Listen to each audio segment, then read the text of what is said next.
നമ്മൾ ഈ തുരങ്കപാതയിൽ നിന്ന് ചൂരൽമലയിലോട്ട് ഏകദേശം 5.5 കിലോമീറ്ററാണ് വരുന്നത്. ഇപ്പോൾ നമ്മൾ ടൗണിൽ എത്തിയിട്ടുണ്ട്. ഈ ചൂരൽമല ഞാൻ പണ്ട് ഒരുപാട് തവണ ഈ ടൗണിൽ വന്നിരുന്നു കേട്ടോ. ഇപ്പോൾ ഈ ടൗണൊക്കെ കാണുമ്പോൾ എന്താ പറയുക, ഇപ്പോൾ ഇടിഞ്ഞ് പൊളിഞ്ഞ് കിടക്കുന്ന ഈ ടൗണൊക്കെ കാണുമ്പോൾ വല്ലാത്തൊരു അവസ്ഥ കേട്ടോ. നമ്മളിപ്പോൾ ഈ കാണുന്ന പാലുണ്ടല്ലോ, മിലിറ്ററി വന്ന് ഏകദേശം 32 മണിക്കൂർ കൊണ്ട് നിർമ്മിച്ച ഒരു പാലാണ് കേട്ടോ. ഈ പാലപ്പോൾ അറിയപ്പെടുന്നത് ബെയിലി പാലം എന്നാണ്. ഇതെല്ലാം ഓർമ്മയായിട്ട് ഏകദേശം 2 വർഷമായിട്ടോ. ജൂലൈ 30-നാണ് ഈ ഒരു സംഭവം നടന്നത്. ചൂരൽമല, മുണ്ടക്കൈ, അട്ടമല, പുഞ്ചിരിവട്ടം ഈ സ്ഥലങ്ങളിലാണ് നമ്മൾ ഈ മണ്ണിടിച്ചിൽ ഉണ്ടായിട്ടുള്ളത്.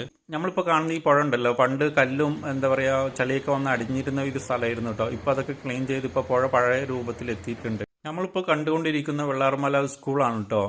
ഇത് ഭാഗികമായിട്ട് തകർന്ന് കിടക്കുകയാണ്. ഇതൊരു സ്മാരകം പോലെ ഇപ്പോഴും ഇതിന്റെ ബാക്കി എന്താ പറയുക ബിൽഡിംഗ് ഒക്കെ അങ്ങനെ തന്നെ കിടക്കുന്നുണ്ട്. നമ്മൾ ഈ കാണുന്ന സ്കൂൾ ഉണ്ടല്ലോ, ഈ സ്കൂളിനോട് ചേർന്നിട്ട് വലിയൊരു ഗ്രൗണ്ട് ഉണ്ടായിരുന്നു കേട്ടോ. ഈ ഗ്രൗണ്ടിന്റെ ഈ സ്ഥലങ്ങളിലൂടെയാണ് ഇപ്പോൾ പുഴ ഒഴുകിക്കൊണ്ടിരിക്കുന്നത്.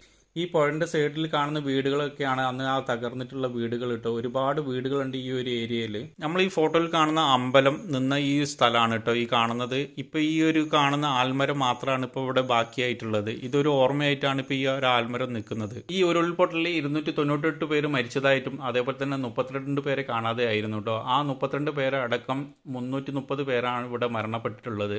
ഒരുപാട് ആൾക്കാർ ഇവിടെ കാണാൻ വരുന്നുണ്ട് കേട്ടോ. നമ്മൾ ചൂരൽമല ടൗണും അതേപോലെ തന്നെ പാലത്തിന്റെ ആ ഒരു ഭാഗം മാത്രമേ നമുക്ക് പോകാൻ പറ്റുള്ളൂ. ഇവിടെ പോലീസ് സെക്യൂരിറ്റി ഉണ്ട്, അതുകൊണ്ട് തന്നെ നമുക്ക് അട്ടമല, മുണ്ടക്കൈ ഭാഗങ്ങളിലോട്ട് പോകാൻ പറ്റൂല കേട്ടോ. ഇതൊക്കെയാണ് ഇന്നത്തെ വിശേഷങ്ങൾ. അപ്പോൾ ഓക്കെ, ബൈ ബൈ. നിങ്ങളുടെ സ്വന്തം നിസാം വയനാട്.